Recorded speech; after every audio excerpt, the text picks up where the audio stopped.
रयत शिक्षण संस्थेचे सद्गुरू गाडगे महाराज कॉलेज कराड अर्थशास्त्र विषयाच्या प्राध्यापिका सौ मांडके SH इयत्ता 12वीमधील अर्थशास्त्र या विषयामधील प्रकरण क्रमांक 2 उपयोगिता विश्लेषण अभ्यासणार आहोत.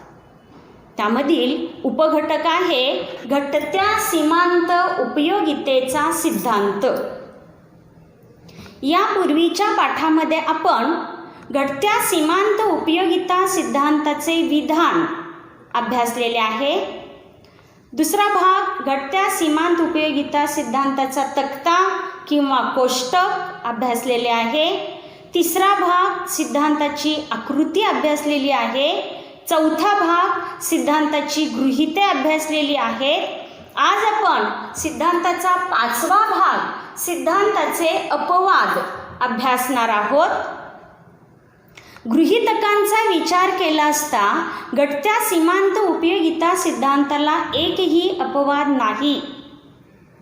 परंतु जे टीकाकारांनी अपवाद दिलेले आहेत त्या अपवादांचा अभ्यास आपणाला करावाच लागतो. अपवाद म्हणजे काय, तर कोणत्या वस्तूंना हा सिद्धांत लागू पडत नाही.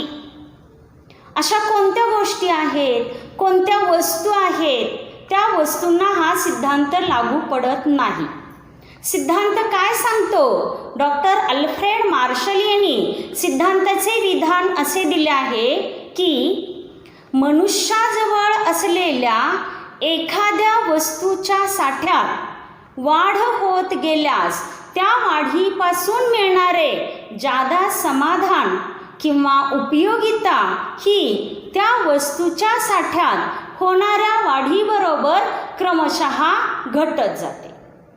परंतु काही गोष्टींच्या बाबतीत हा सिद्धांत किंवा हे विधान खरे ठरू शकत नाही असे काही टीकाकारांचे मत आहे. म्हणून या सिद्धांताचे अपवाद कोणकोणते आहेत पहा. पहिला अपवाद आहे छंद. पोस्टाची विविध तिकिटे, दुर्मिळ नाणी, दुर्मिळ चित्रे जमा करणे, पुस्तक वाचणे, गाणी ऐकणे, कविता ऐकणे असे अनेक छंद व्यक्तीला असतात. या छंदाच्या बाबतीत हा सिद्धांत खरा ठरू शकत नाही असे टीकाकारांचे मत आहे. कारण या नगसंख्येत जसजशी वाढ होत जाते तसतशी व्यक्तीला जास्तीत जास्त आनंद होत जातो आणि म्हणून सीमांत उपयोगिता घटण्याऐवजी वाढत जाते असे मत आहे. परंतु या ठिकाणी एकजिन्सीपणा आणि सातत्य या गृहीतकांकडे दुर्लक्ष केलेले आहे. जर आपण एकाच प्रकारची नाणी, एकाच प्रकारची चित्रे, एकाच प्रकारची तिकिटे सातत्याने जमा करत गेलो तर सीमांत उपयोगिता घटत गेलेली दिसून येते. तसेच गाणे कितीही चांगले असले, कविता कितीही चांगली असली तर एकच गाणे आपण सातत्याने ऐकत गेलो तर सीमांत उपयोगिता घटत गेलेली दिसून येते. म्हणजेच छंदाच्या बाबतीत सुद्धा घटत्या सीमांत उपयोगितेचा सिद्धांत खरा ठरू शकतो. दुसरा पॉइंट आहे कंजूष व्यक्ती किंवा लोभी मनुष्य. कंजूष व्यक्तीच्या बाबतीत प्राप्त होणाऱ्या प्रत्येक वाढीव नगापासून त्याला अधिक समाधान मिळते. कारण ती व्यक्ती लोभी असते, अविवेकी असते. म्हणून पैशाच्या साठ्याच्या वाढीबरोबर पैशाची सीमांत उपयोगिता वाढलेली दिसून येते. परंतु या ठिकाणी सुद्धा विवेकशीलता या गृहीतकाकडे दुर्लक्ष केलेले आहे. विवेकशीलता म्हणजे काय, तर ती व्यक्ती सर्वसामान्य असली पाहिजे. लोभी व्यक्ती, कंजूष व्यक्ती ही सर्वसामान्य व्यक्ती असू शकत नाही. कंजूष व्यक्तीच्या बाबतीत हा सिद्धांत खरा ठरू शकत नाही. तिसरा अपवाद आहे व्यसन. व्यसनी व्यक्तीच्या बाबतीत व्यक्तीला मिळणाऱ्या प्रत्येक वाढीव नगापासून त्या मध्यपी व्यक्तीची नशेची पातळी वाढत गेलेली दिसून येते. म्हणून मध्यपी व्यक्तीची सीमांत उपयोगिता वाढलेली दिसून येते. मध्यपी व्यक्ती जसजसे नग पीत जाते तसतशी त्या व्यक्तीला मिळणारी सीमांत उपयोगिता वाढत जाते. परंतु या ठिकाणी सुद्धा विवेकशीलता या गृहीतकाकडे दुर्लक्ष केलेले आहे. प्रत्येक व्यसनाच्या बाबतीत ही स्थिती आढळून येते. चौथा पॉईंट आहे सत्ता.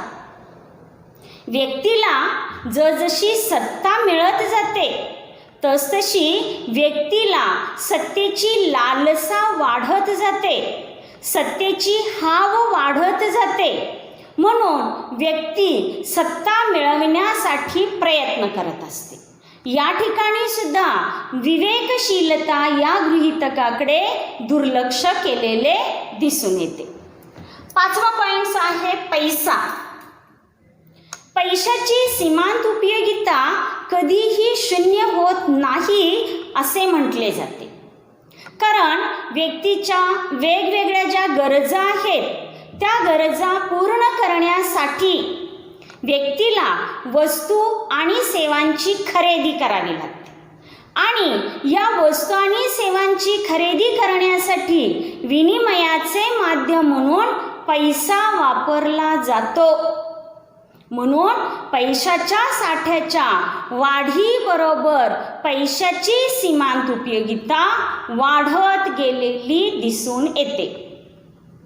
परंतु काही अर्थतज्ञांच्या मते पैशाला सुद्धा घटत्या सीमांत उपयोगितेचा सिद्धांत लागू पडतो. पैशाच्या बाबतीत सुद्धा हा सिद्धांत खरा ठरू शकतो. उदाहरणार्थ, श्रीमंत व्यक्तीपेक्षा गरीब व्यक्तीला पैशाची सीमांत उपयोगिता जास्त असते. 2 रुपयाची किंमत श्रीमंत व्यक्तीपेक्षा गरीब व्यक्तीला जास्त असते. अशा पद्धतीने हे जे अपवाद सांगितलेले आहेत हे अपवाद खरे नसून ते फक्त भासमान किंवा आभास निर्माण करणारे आहेत. घटत्या सीमांत उपयोगिता सिद्धांताला एकही अपवाद नाही. जगातील प्रत्येक वस्तूला हा सिद्धांत लागू पडतो. अशी एकही वस्तू किंवा गोष्ट नाही की त्या वस्तूंना हा सिद्धांत लागू पडणार नाही. परंतु टीकाकारांनी जे अपवाद दिलेले आहेत ते अपवाद आपणाला अभ्यासावे लागतात. तसेच तुम्हाला 8 मार्काचा दीर्घोत्तरी प्रश्न सविस्तर उत्तरे लिहा यामध्ये विचारला जातो घटत्या सीमांत उपयोगितेचा सिद्धांत स्पष्ट करून या सिद्धांताचे अपवाद स्पष्ट करा. असा प्रश्न 8 मार्काला विचारला असता तुम्ही सिद्धांताचे 5ही भाग लिहिणे आवश्यक आहे. पहिला भाग कोणता आहे? सिद्धांताचे विधान. दुसरा भाग आहे सिद्धांताचा तक्ता किंवा कोष्टक. तिसरा भाग आहे सिद्धांताची आकृती. चौथा भाग आहे सिद्धांताची गृहीते आणि 5वा भाग आहे सिद्धांताचे अपवाद. असा 8 मार्काचा प्रश्न विचारला असता हे 5ही भाग त्यामध्ये अपेक्षित आहेत. यानंतर आपण उपघटक पुढील पाहणार आहोत. सिद्धांतावरील टीका.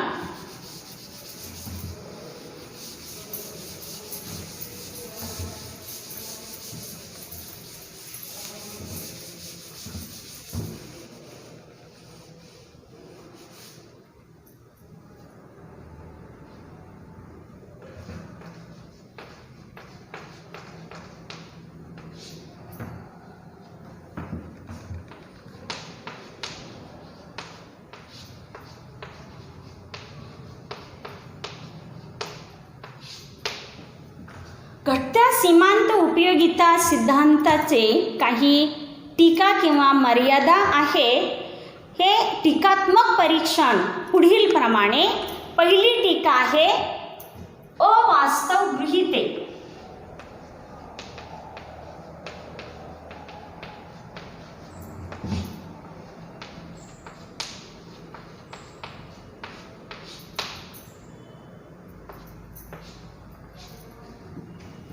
घटत्या सीमांत उपयोगितेचा सिद्धांत हा काही गृहीतकांवर आधारित आहे.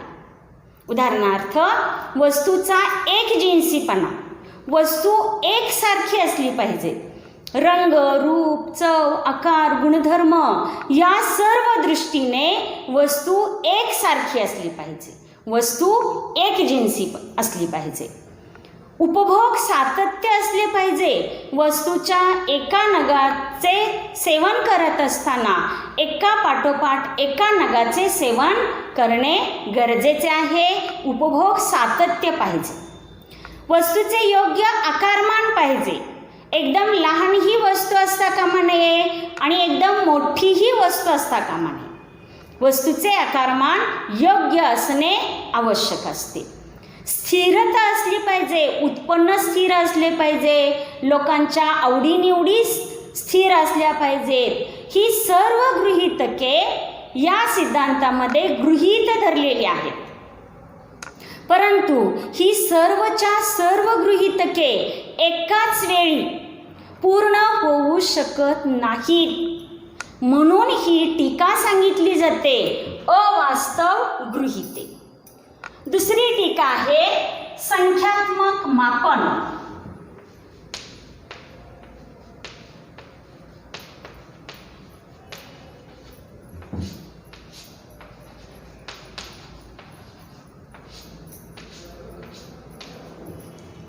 उपयोगिता संख्येत मोजता येते. उपयोगितेची बेरीज करता येते. उपयोगितेची तुलना करता येते. उपयोगिता कोष्टकाद्वारे स्पष्ट करता येते असे गृहीत धरलेले आहे. परंतु उपयोगिता ही मानसशास्त्रीय संकल्पना आहे. उपयोगिता ही अदृश्य संकल्पना आहे. अमूर्त संकल्पना आहे. डोळ्यांना न दिसणारी आहे. तिला स्पर्श न करता येण्यासारखी उपयोगिता ही संकल्पना आहे. म्हणून तिचे संख्येत मोजमाप करता येत नाही. म्हणून संख्यात्मक मापन ही एक टीका सांगितली जाते. तिसरी टीका आहे अविभाज्य वस्तू.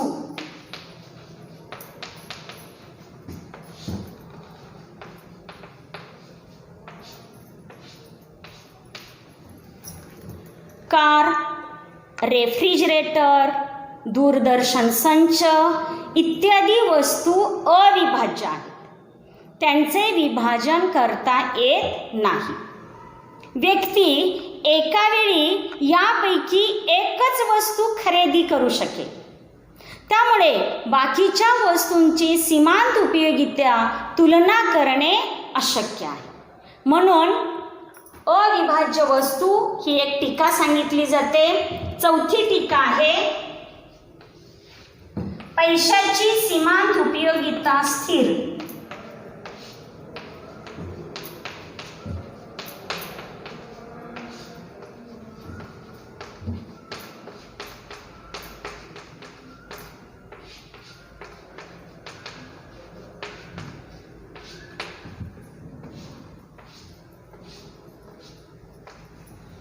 पैशाची सीमांत उपयोगिता स्थिर असते असे गृहीत मानण्यात आले आहे. परंतु पैशाची सीमांत उपयोगिता व्यक्तिपरत्वे बदलते. व्यक्तीनुसार पैशाची सीमांत उपयोगिता बदलते. उदाहरणार्थ, श्रीमंत व्यक्तीला पैशाची सीमांत उपयोगिता कमी असते आणि गरीब व्यक्तीला पैशाची सीमांत उपयोगिता जास्त असते. म्हणजेच उपयोगिता व्यक्तीनुसार बदलते. उपयोगिते किंवा पैशाची सीमांत उपयोगिता व्यक्तिपरत्वे बदलते. तसेच उपयोगिता किमतीतील बदलामुळे बदलते. म्हणजेच या ठिकाणी वस्तूची किंमत कमी जास्त झाली असता पैशाची सीमांत उपयोगिता सुद्धा कमी जास्त होऊ शकते. म्हणून या ठिकाणी किमतीतील बदलामुळे सुद्धा पैशाची सीमांत उपयोगिता बदलत असते. तसेच पैशातील साठ्यामुळे सुद्धा पैशाची सीमांत उपयोगिता बदलत असते. अशा पद्धतीने पैशाची सीमांत उपयोगिता बदलत असते. पैशाची सीमांत उपयोगिता स्थिर नसते, परंतु ही टीका सांगितली जाते पैशाची सीमांत उपयोगिता स्थिर. आणि पाचवी टीका आहे एकच गरज.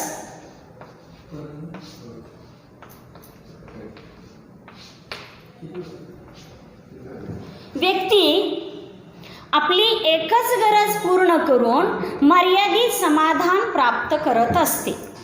परंतु वास्तविक पाहता व्यक्ती एकाच वेळी अनेक गरजा पूर्ण करून अधिकाधिक किंवा महत्तम समाधान मिळविण्याचा प्रयत्न करत असते.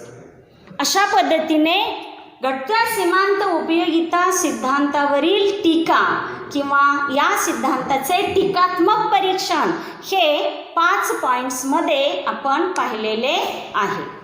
त्यानंतर पुढील उपघटक आहे घटत्या सीमांत उपयोगिता सिद्धांताचे महत्त्व.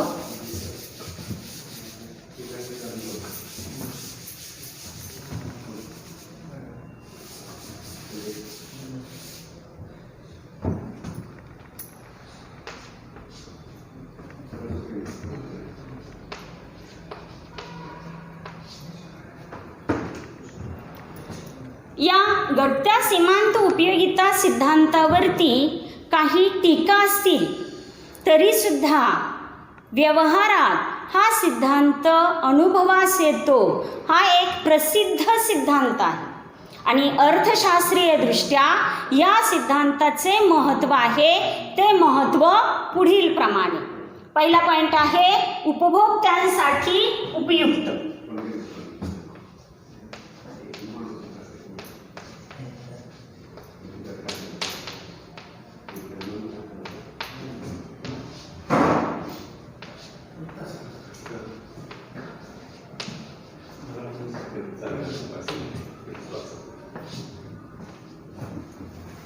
घटत्या सीमांत उपयोगितेचा सिद्धांत उपभोक्त्यांना उपयुक्त ठरतो. मर्यादित साधनामुळे व्यक्ती आपल्या गरजा पूर्ण करत असताना, त्या वस्तू वापरत असताना त्या वस्तूमध्ये विविधता असावी असा अंदाज व्यक्तीला या सिद्धांतामुळे करता येतो. जर एकाच वस्तूचा उपभोग घेतला तर सीमांत उपयोगिता सिद्धांताप्रमाणे घटत जाते.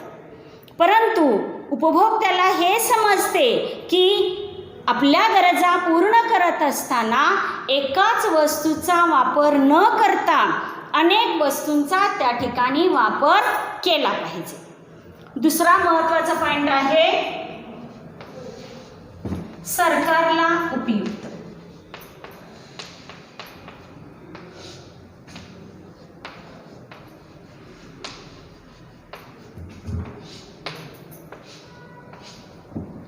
सरकारला विविध आर्थिक योजनांची आखणी करण्यासाठी हा सिद्धांत उपयुक्त ठरतो. उदाहरणार्थ प्रगतिशील कर धोरण. प्रगतिशील कर धोरणामध्ये मालमत्ता कर, संपत्ती कर, विक्री कर या करांचा समावेश होतो. ज्या व्यक्तींचे उत्पन्न जास्त आहे, ज्या व्यक्तींची संपत्ती जास्त आहे त्या व्यक्तींना कर जास्त आकारला जातो. ज्या व्यक्तींची संपत्ती कमी आहे, ज्या व्यक्तींचे उत्पन्न कमी आहे त्या व्यक्तींवरती कमी कर आकारला जातो. हे प्रगतिशील कर धोरण ठरविण्यासाठी सरकारला हा सिद्धांत उपयुक्त ठरतो. किंमत धोरण ठरविण्यासाठी सरकारला हा सिद्धांत उपयुक्त ठरतो. कोणत्या वस्तूवरती किती किंमत आकारायची. उदाहरणार्थ, जीवनावश्यक वस्तूंवरती किती किंमत आकारायची, चैनीच्या वस्तूंवरती किती किंमत आकारायची, सुखसोयीच्या वस्तूंवरती किती किंमत आकारायची. हे किंमत धोरण ठरविण्यासाठी हा सिद्धांत सरकारला उपयुक्त ठरतो. व्यापार विषयक धोरण ठरविण्यासाठी हा सिद्धांत सरकारला उपयुक्त ठरतो. देशाच्या सर्व समावेशक विकासासाठी देशात मुक्त व्यापारास जास्तीत जास्त मुक्त व्यापार करण्यासाठी योग्य ती संधी उपलब्ध करून देणे. म्हणजेच व्यापार विषयक धोरण ठरविण्यासाठी सुद्धा सरकारला हा सिद्धांत उपयुक्त ठरतो.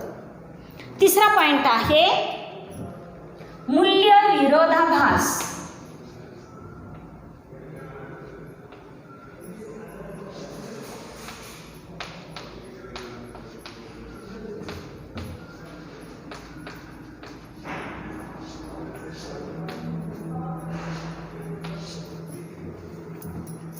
उपयोगिता मूल्य आणि विनिमय मूल्य यांची तुलना करून हा सिद्धांत उपयोगिता मूल्याचा किंवा मूल्य विरोधाभास स्पष्ट करत असतो. उपयोगिता मूल्य ज्या वस्तूंमध्ये जास्त आहे, उदाहरणार्थ हवा, पाणी, सूर्यप्रकाश, या वस्तूंमध्ये उपयोगिता मूल्य जास्त असते. उपयोगिता मूल्य म्हणजे काय, तर मानवाच्या गरजा पूर्ण करण्यासाठी या वस्तू जास्त उपयोगी ठरतात. उपयोगिता मूल्य या वस्तूंमध्ये जास्त असते. हवा, पाणी, सूर्यप्रकाश या वस्तूंमध्ये उपयोगिता मूल्य जास्त असते, तर विनिमय मूल्य कमी असते. विनिमय मूल्य म्हणजे त्याला द्यावी लागणारी किंमत ही मात्र कमी असते. या उलट दुर्मिळतेमुळे काही वस्तूंचे विनिमय मूल्य हे जास्त असते. उदाहरणार्थ हिरे, मोती, सोने या वस्तूंचे विनिमय मूल्य हे जास्त असते. त्याला द्यावी लागणारी किंमत ही जास्त असते आणि त्याचे उपयोगिता मूल्य मात्र कमी असते. हा सिद्धांत उपयोगिता मूल्य आणि विनिमय मूल्य यातील विरोधाभास समजण्यासाठी सहाय्य करतो. चौथा पॉइंट, मागणी सिद्धांताचा आधार.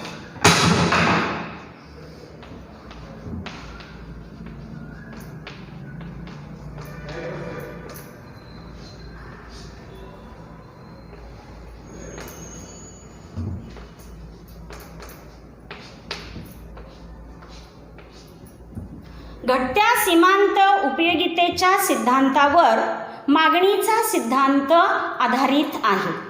मागणीचा सिद्धांत काय सांगतो, इतर परिस्थिती कायम असताना वस्तूची किंमत वाढली असता मागणी कमी होते आणि किंमत कमी झाली असता मागणी वाढते. जेव्हा उपभोक्ता अधिकाधिक वस्तूंची खरेदी करतो तेव्हा सीमांत उपयोगिता घटत गेलेली दिसून येते. या ठिकाणी म्हणूनच जेव्हा किंमत कमी असते तेव्हा जास्त नग खरेदी केले जातात. अशा पद्धतीने घटत्या सीमांत उपयोगिता सिद्धांताचे महत्त्व आपणाला सांगता येईल.